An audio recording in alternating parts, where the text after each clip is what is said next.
Hey you guys, welcome back to Mayfield Ranch. I'm Katie and today I'm going to share with you exactly what I've got planned for my fall garden this year. So let me take you along and show you what I've got going on.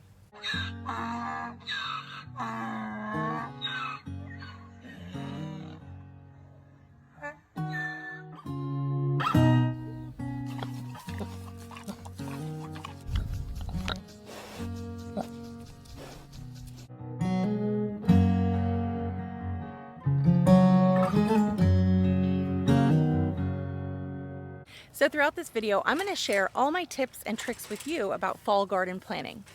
I'm here in Northern California, in Zone 9B.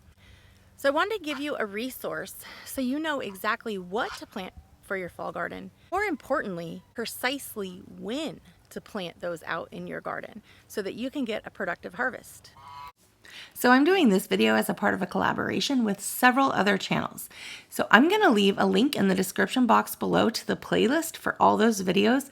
So definitely go check those out because there's a lot of great creators out there that are going to tell you all about their fall garden planning. So one of the things that we spent a lot of time doing, like the most effort this year, went into prepping our ground garden. So the garden behind me, we're going to try to use that for fall. So I'm going to insert a before picture so you can kind of see what it looked like just last weekend before we got started with this project. And you can see kind of what it looks like today. We got most of the weeds out of there. I say most because there's still a few left by some of the zucchini plants that we need to get taken care of.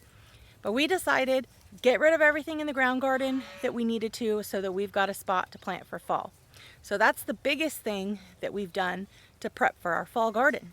It's important to know what zone you're in so that you can decide when you're going to plant in your garden and what kind of climate you're in.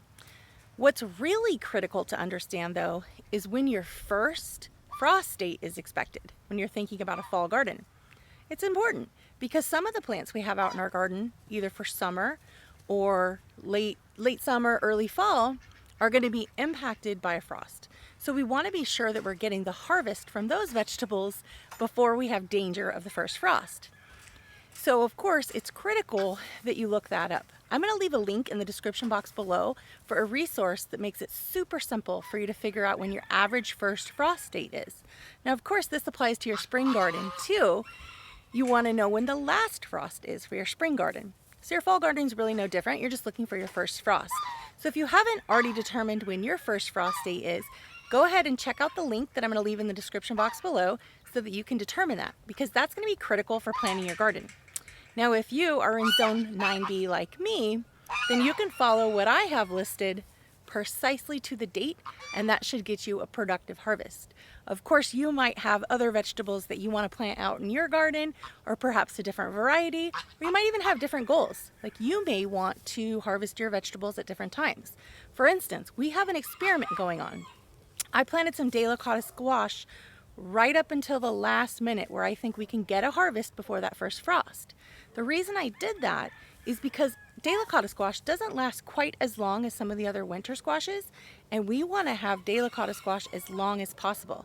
So I know I'm taking a risk putting it out here in our garden because we might have an early frost. It's possible. We may not get a harvest, but I'm 100% sure if I didn't plant it, I wouldn't have any harvest. So we took a risk. We planted some delicata squash about a week ago. So hopefully we'll get a harvest on that before the last freeze. And I'm going to go through and share with you exactly what I'm planting and when I'm planting that out in my garden. So let me show you this part of the garden. You really can't see much, but see this big basil plant I have here? I didn't take that out yet, but what I did do is I put 2 delicata squash seeds right down in there.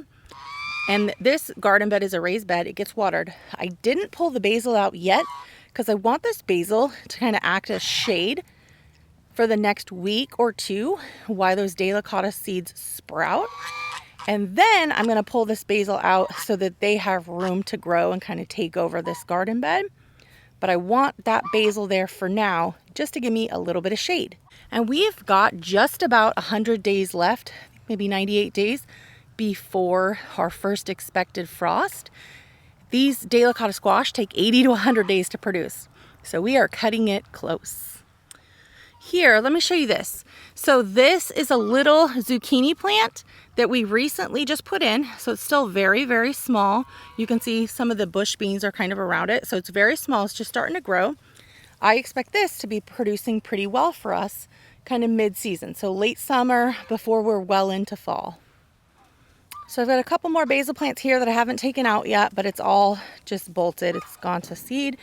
And I cleared some more space here. I pulled out some of the okra that was just covered in aphids, and I put additional delicata squash here. So we're really hoping for a very productive delicata squash harvest. You guys, so over here is another part of my fall garden plant. So excuse that it looks like a hot mess right now. These tomatoes weren't doing well. I'm gonna pull those out, and I'm actually gonna put some zucchini plants in those pots. And the reason I'm going to put them in the pots is I want to be able to bring them in the greenhouse later should we get an early freeze. And I'm hoping that maybe that will allow me to have zucchini a little bit longer than I would normally be able to have it. The next area that I'm going to be working on for my fall garden is this right here. So I planted the cilantro in there, and you can see nothing's really happening. That's not doing much. So I'm going to use a couple of these grow boxes, and then if you can see, I've got a couple empty ones down there. So I'm going to use these for some lettuce, maybe some spinach, but definitely some lettuce. So I'm going to make use of these boxes and plant in succession. So hopefully we can get a good harvest of lettuce kind of going all winter. So let me show you a few of the things that we're planning to have out in the garden for fall. So one of them is this golden wax bean. So I've got these seeds, and so on the back here it tells you the days to germination, so 8 to 16 days, and then days to maturity, so 50 to 65 days. So if we assume it takes roughly 50 days to maturity plus the 16 days to germinate, we're looking at 66 days. Now we've got 98 days or so before we expect our first freeze. So I should be able to plant these pretty safely out in the garden and expect a harvest. Now these are our delicata squash seeds, so just excuse the top. I've ripped off the top because I actually already have these out in our garden, but I'll show you on the calendar just when I planted them. And the information here, maybe I tore it off, but roughly 100 days, so it says at the top. Roughly 100 days to maturity once we get the seeds sprouted. So this is definitely cutting it close. I did plant quite a few delicata squash plants out there in hopes that they'll produce. This is our favorite winter squash, so hopefully it'll produce. So I haven't taken these out of the binder yet, but these are my winter or fall seeds. These seeds tend to be a little more frost tolerant. So I've got broccoli in here. We're definitely going to be planting some broccoli.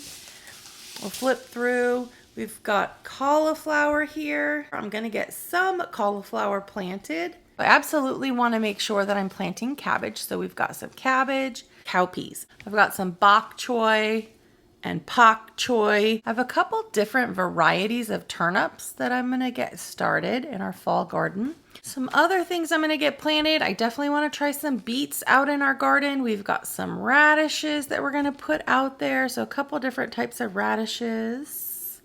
I will be planting some kohlrabi. I will be planting some spinach. If you notice, it says right on the front, days to harvest, 45 days. I've got some kale, 60 days to harvest. I really like romaine lettuce. Now, if you notice, this romaine lettuce indicates it's 68 days to harvest. Other lettuces have a little bit different time. So for instance, this black seeded Simpson lettuce has 45 days listed as the number of days to harvest. I've got a couple new varieties of lettuce that I want to try to plant out in the garden, and we'll add those to the mix of what we're going to be planting for fall. Swiss chard. So Swiss chard, it looks like 30 to 60 days. Some other things I'm planning on, I've got some sugar snap peas. Now I've got a couple varieties of Brussels sprouts that we're going to be trying to grow. Now these, the days to maturity says 140 to 145 days. One thing about Brussels sprouts is they are frost tolerant. In fact, from what I understand, they even are a little bit better if they have a few frosts during the growing season. So we're going to test that out this year by planting a couple varieties.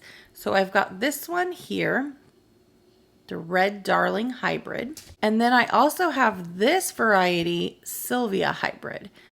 So another thing I'm planting are these red long beans and these variegated rattlesnake beans.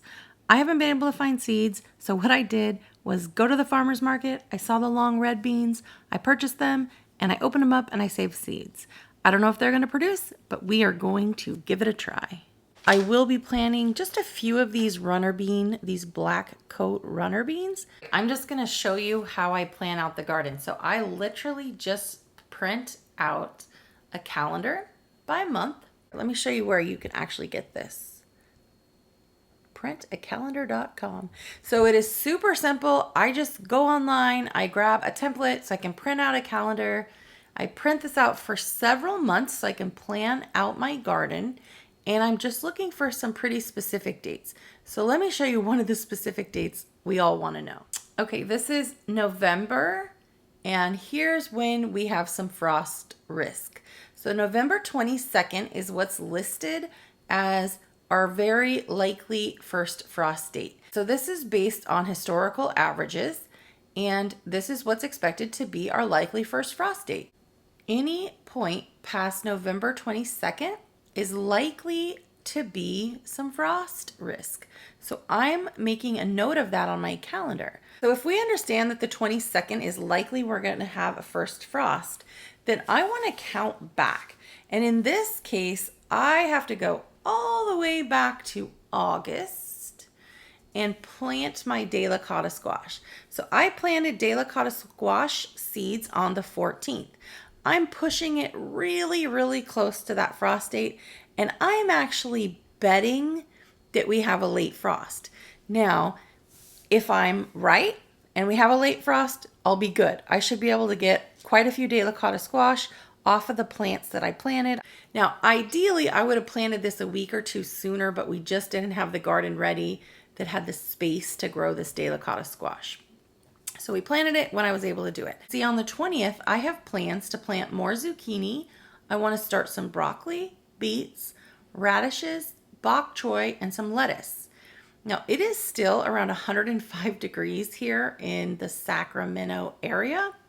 So I think it might be a little bit too early to start the broccoli, but I expect we only have about 2 more weeks of this extreme heat, I would say, and then it ought to cool down a little bit.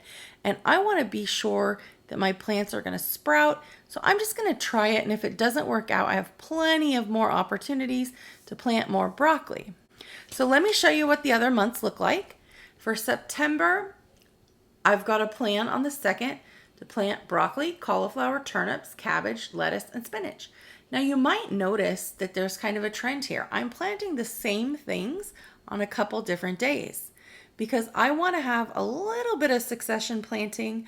I want to be able to harvest things as we can use them. So some of these things like cabbage, I want to use it fresh. I'm probably not going to be preserving much of that. Cabbage, we tend to eat it fresh, so that's important to me. And then October, I really don't have a lot going on. I've got one day identified that I want to plant some Brussels sprouts. So I understand that Brussels sprouts do a little bit better if they get some light frost. So you can see back in September, I'm planting Brussels sprouts mid-month, and then I'm going to do it again here in October on the 15th. And I'll do it in subsequent months as well. In November, now I have some goals to have some space in my garden for my spring garden. So you can see in November, I'm putting a note to myself, plant Brussels sprouts if you want to. Now I don't necessarily need to do this, but this reminds me that if I don't get them planted before this date, then my garden is still going to be busy with Brussels sprouts in spring when I'm ready to put other plants into the ground.